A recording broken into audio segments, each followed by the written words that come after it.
তার মধ্যে পরিমাণ মতো জল দেওয়া হচ্ছে। দেখতে পাচ্ছেন ভালো করে মাখিয়ে নেওয়া হচ্ছে। তারপর পরিমাণ মতো লবণ দেওয়া হলো। তারপর ময়দা আর চালগুলো দেওয়া হলো।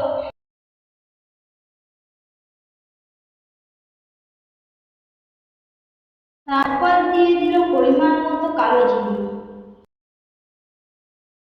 গাইস, আমাদের ভালো করে মাখানো হচ্ছে, দেখতে থাকুন।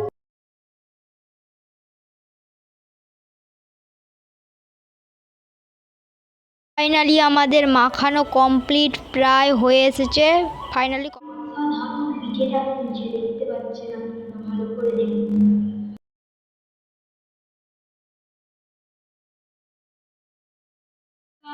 ফাইনালি আমাদের পিঠে রেডি হয়ে গেছে, দেখতে পাচ্ছেন আপনারা।